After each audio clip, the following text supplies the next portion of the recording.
The real problem isn't that people aren't creative. It's that they don't know how to feed their creativity. They expect ideas to appear from nowhere, but ideas don't come from nothing. They come from connections, from the brain linking two random things it already knows and going, wait, what if? Let me prove it. Rick Rubin, in his book The Creative Act, talks about this exact idea. He says creativity isn't about inventing something from scratch. It's about tuning in. The creative person isn't a magician. They're more like a radio antenna. They learn how to listen to what's already around them. Patterns, emotions, little moments of resonance, and then shape that into something new. That's why the most creative people aren't necessarily the most talented. They're the most attentive. They notice things others scroll past, and instead of waiting for inspiration, they build systems that make creativity inevitable. Here's one of those systems, a simple 3-step framework anyone can use. Step 1. Consume intentionally. Most people consume like their brain's a junk drawer. Random TikToks, podcasts, motivational quotes, all blended into mental shit. But great creators collect wildly different inputs. Writers study film. Designers study biology. Musicians study silence. Think of someone like Donald Glover, a rapper, writer, actor, and director. His creativity thrives because he mixes worlds that aren't supposed to mix. He'll blend comedy timing with hip-hop rhythm and emotional storytelling. That's how you get something like Atlanta. Weird, layered, brilliant. Step 2. Connect curiously. This is where creativity starts to feel like play. The brain starts linking unrelated dots, like, what if self-discipline worked like a dating app? Or what if loneliness was treated like a design problem? The question, what does this remind me of, becomes the ultimate creativity cheat code.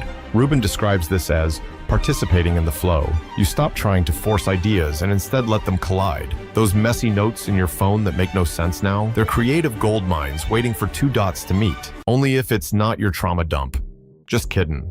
Step 3. Create quickly. Most people never create because they're waiting to feel ready.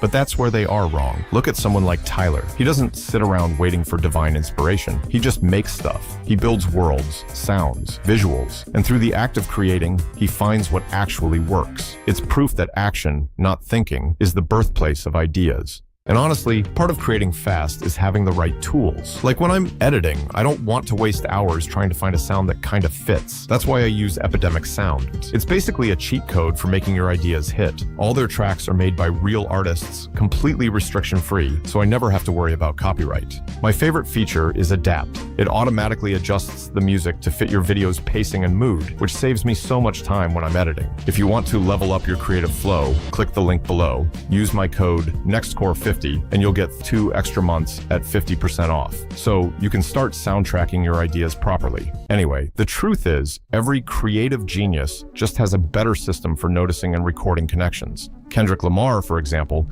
uses voice notes to capture half-formed ideas from conversations, then later weaves them into entire albums. Hayao Miyazaki sketches dreams that turn into films. They all document curiosity. Once someone realizes creativity isn't a talent, it's a habit, everything changes. They stop waiting for motivation. They stop asking if they're the creative type. They just start collecting dots and trust that eventually something will connect. So when people say, I'm not creative, that's like saying, I don't dream. Everyone does. Some people just forget to remember it when they wake up, because you most likely won't find creativity anywhere. But sure, you can just tune into it. It's not luck, it's listening, and anyone, at any time, can learn how to listen better.